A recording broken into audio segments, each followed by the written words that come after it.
Our reading today comes from the book of Ezekiel, chapter 37, verses 1 through 14.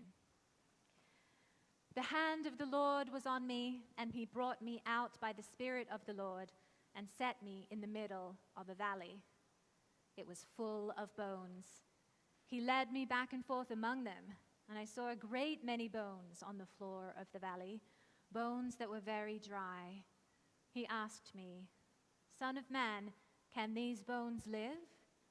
And I said, "Sovereign Lord, you alone know." And then he said to me, "Prophesy to these bones and say to them, 'Dry bones, hear the word of the Lord. This is what the sovereign Lord says to these bones. I will make breath enter you, and you will come to life. I will attach tendons to you and make flesh come upon you and cover you with skin. I will put breath in you, and you will come to life. And then you will know that I am the Lord.' So I prophesied as I was commanded. And as I was prophesying, there was a noise, a rattling sound, and the bones came together, bone to bone. I looked, and tendons and flesh appeared on them, and skin covered them, but there was no breath in them. And then he said to me, 'Prophesy to the breath. Prophesy, Son of man, and say to it, this is what the sovereign Lord says.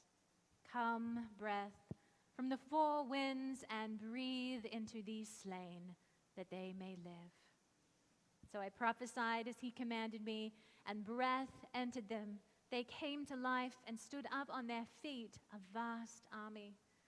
And then he said to me, 'Son of man, these bones are the people of Israel.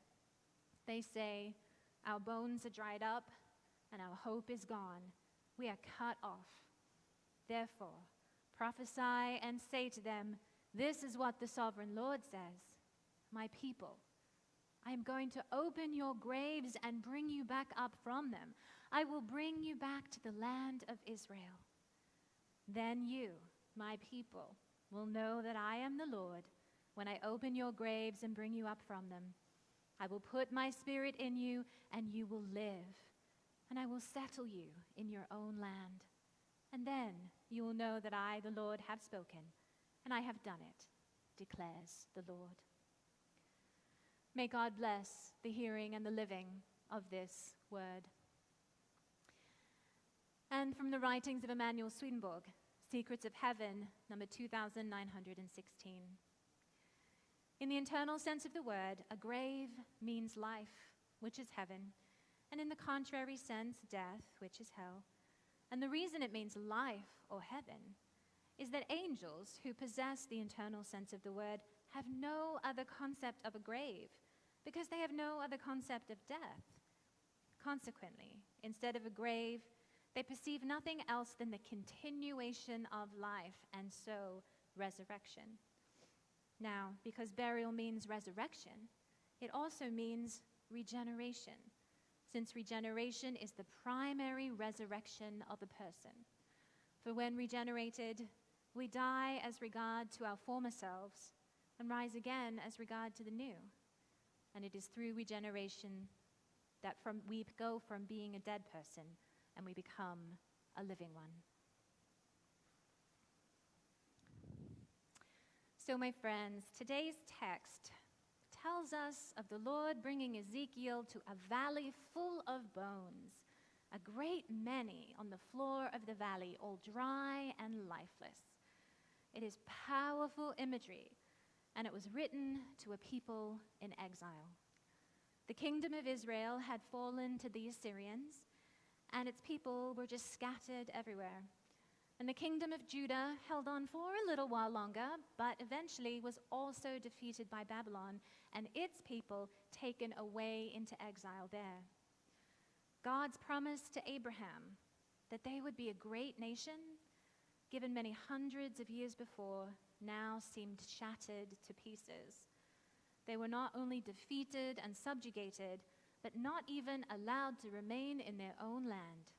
Understandably, many felt that there was no way forward. The book of Ezekiel depicts this despair with the imagery of the valley of the dry bones. Could there ever be a picture of something more lifeless, Not just a dead body, but bones separated from each other, dry and desiccated. It's incredibly bleak. No space for hope, no space for life. But these images are full of symbolism, of course, which is why texts like these speak to us so powerfully. Swedenborg writes that a valley represents our lower states of mind, times of obscurity when it feels harder to see the bigger picture. We recall Psalm 23 from last week. Yea, though I walk through the valley of the shadow of death. Valleys can be low, dark places, difficult to see where we are, difficult to see where we're headed, difficult to see how to get out. Now, the bones themselves represent to us our selfhood. In the book of Genesis, Eve is built out of one of Adam's rib bones. And Swedenborg describes this as the creation of our sense of living autonomy, our sense of self. It is the thing that allows us to have a relationship with God, to exist with self-consciousness. He writes, when the Lord brings it to life, our sense of self gives us the ability to perceive all the good desired by love and all the truth taught by faith. So it holds within it all wisdom and understanding, joined to an indescribable happiness.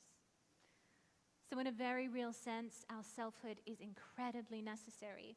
It can be an immense and effective gift. It holds us up. It structures our life. We rely upon it, and it is appropriate and good.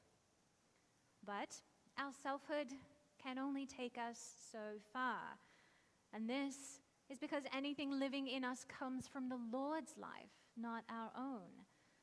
The bones scattered on the valley floor represent to us the limits of our selfhood, the limits of self-reliance, the limits of believing we can do it all and control everything, the limits of identifying too closely with our God-created selfhood and believing it originates with us.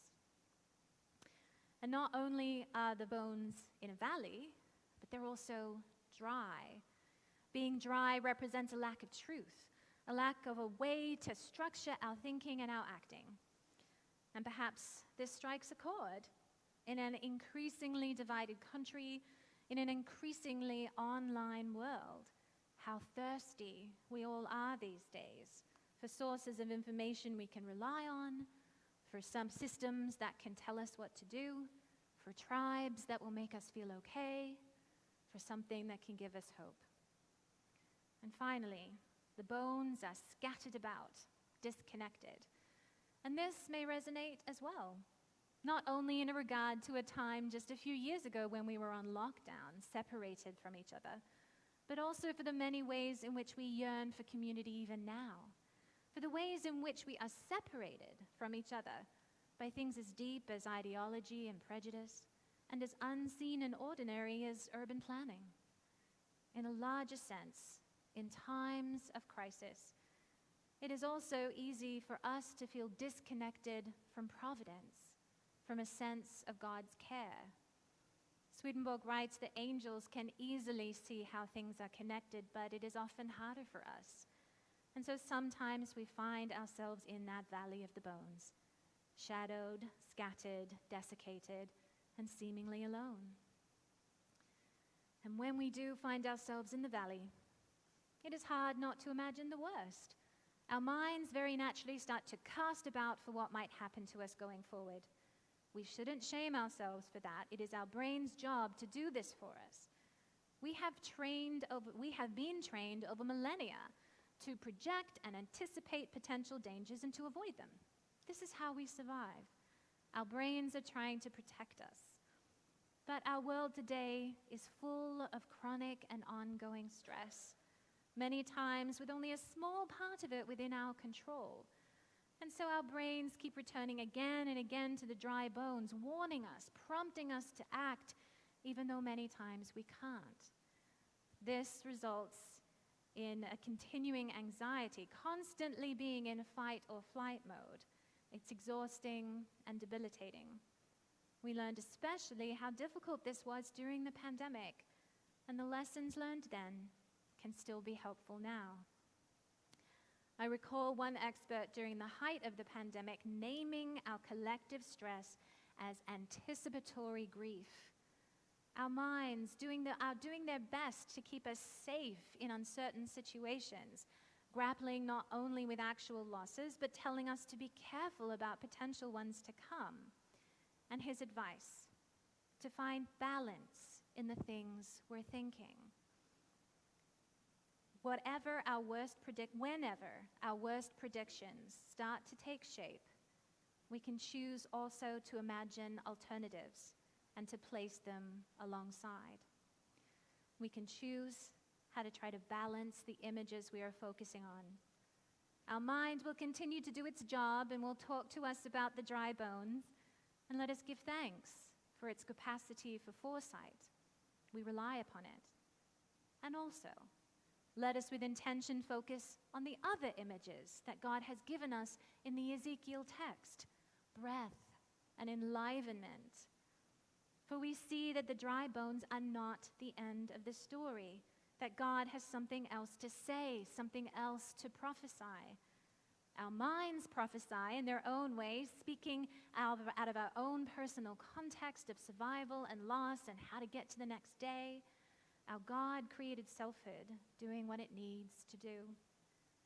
But God also has a prophecy to offer, one that speaks in a broader way about resurrection and hope, and answers our most basic and plaintive question: can these bones live? And God tells us, yes, these bones can live. This has always been God's most basic and fundamental promise, that what seems dead to us can live again. It is the heart of the holy day of Easter just a few weeks ago. The empty tomb with the stone rolled away is the same as Ezekiel's valley, where bone joins to bone, flesh and skin and breath come into being, and a nation of people figuratively come back to life. From verse 13, then you, my people, will know that I am the Lord when I open up your graves and bring you up out of them. God can be relied upon to take the initiative, for this is the one true purpose of providence, to always and forever bring us out of the valley that we find ourselves in, to give us a hand up out of the graves we have dug for ourselves, to walk alongside us in any challenge that befalls us. God will bring to life the crucified parts of our lives, and in order to show us that this is so, God went first. Now, enlivenment doesn't always arrive in the ways that we might imagine. We don't always get to direct the process or decide exactly where and how life and breath manifests. If we were in charge, we would always just want things to go back exactly how they were before the valley. But when the people of Israel finally got to return to their land, it wasn't the same as before. They had to rebuild their cities. They had to rebuild their society. They had to rebuild their relationships. And it wasn't without challenge. But this rebuilding brought them closer to each other and closer to their God. God hasn't promised a lack of danger or difficulty. God has promised resurrection. God has said, I will put breath in you and you will come to life. We just get to decide if we're open for it. We get to decide if we want to imagine it. We get to decide if we make space for it. In the valley of the dry bones, we find that we have reached the end of our selfhood. A necessary end, a painful and anxious one to be sure, but God whispers in our ear, I will put my spirit in you and you will live. May we see this vision God has promised us, and may our breath and the breath of God join together as one. Amen.